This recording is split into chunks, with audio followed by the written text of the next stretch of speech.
নমস্কার বন্ধুরা, Lily's kitchen লীলাবতীর হেসেলের তরফ থেকে আপনাদের সবাইকে জানাই পৌষ পার্বণের অনেক অনেক শুভেচ্ছা। আমাদের আজকের রেসিপি নরম তুলতুলে দুধ গোকুল পিঠে বা মালাই গোকুল পিঠে। একটা বড় প্যান বসিয়ে দিয়েছি, 2 কাপ নারকেল কোড়া দিয়ে দেব, 1 কাপ নলেন গুড় দিয়ে দিচ্ছি,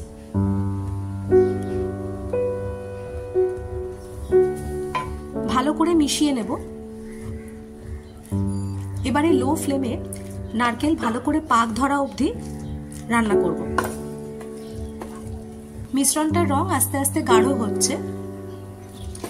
3-4 মিনিট লাগাতার চালানোর পরে গুড় আর নারকেলের মিশ্রণটা এইরকম একটা রং নিয়েছে।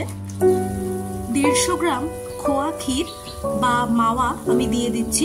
খোয়া ক্ষীর না থাকলে আপনারা মিল্ক পাউডার ব্যবহার করতে পারেন।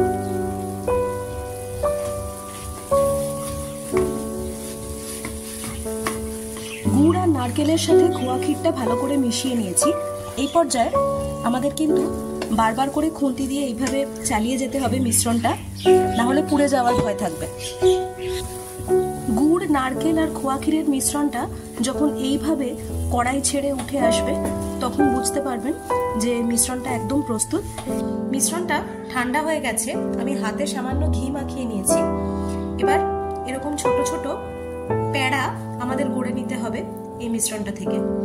এইভাবে প্রথমে হাতের তালুতে ঘুরিয়ে বল বানিয়ে তারপর এভাবে চ্যাপটা করে আমরা প্যাড়ার মতো করে গড়ে নেব।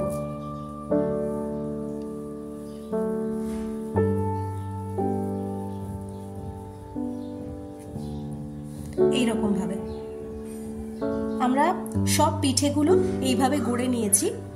এবারে আমরা একটা ব্যাটার তৈরি করে নেব। একটা বড় পাত্র নিয়ে নিয়েছি, এতে দিয়ে দেব 1 কাপ ময়দা, 1/2 কাপ চালের গুঁড়ো,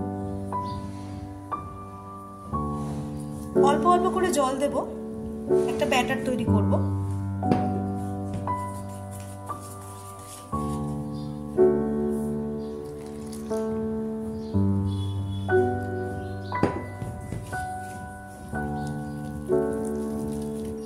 এইরকম একটা ব্যাটার বানিয়ে নিয়েছি আমরা।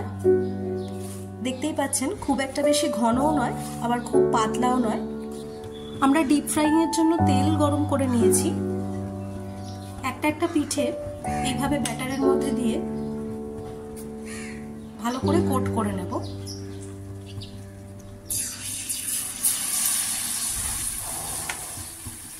তেলে ছেড়ে দেব।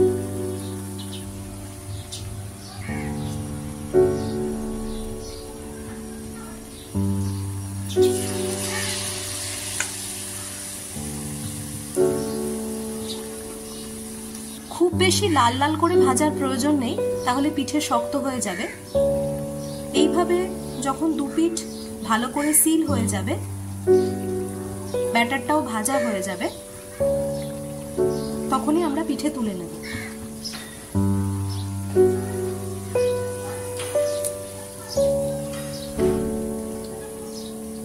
গোকুল পিঠে ভাজা হয়ে গেছে, এবার তুলে নেব।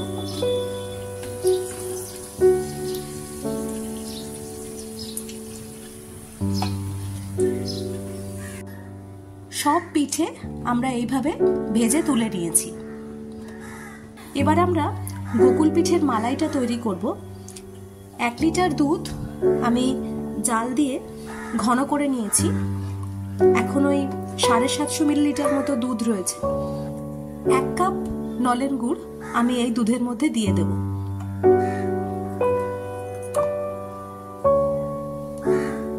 একটা জিনিস একটু খেয়াল রাখতে হবে, নলেন গুড়টা দুধে দেওয়ার আগে সামান্য একটু দুধে গুড়টা মিশিয়ে আগে দেখে নিতে হবে আলাদা করে যে ছানা কেটে যাচ্ছে কিনা। আমি সেটা আগেই করে নিয়েছি। দুধ আর গুড় ভালো করে একটু ফুটিয়ে নিয়েছি। এবার পিঠেগুলো দিয়ে দেব।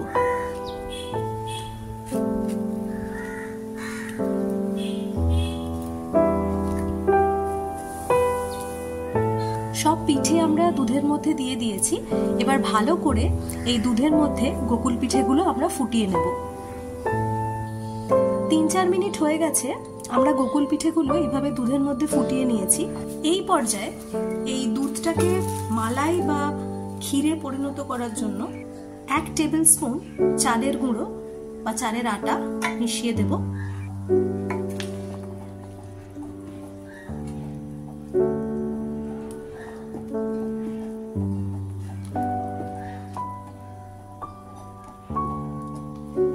চালের আটা মেশানোর সঙ্গে সঙ্গে আপনারা দেখতে পাচ্ছেন দুধটা কতটা ঘন হয়ে গেল।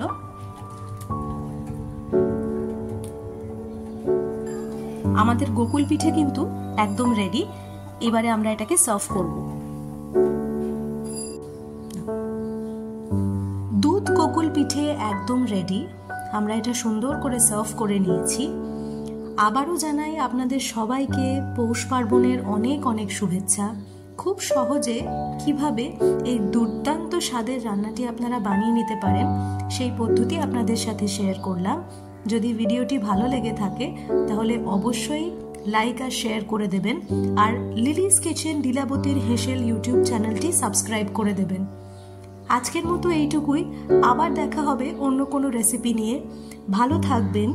ধন্যবাদ।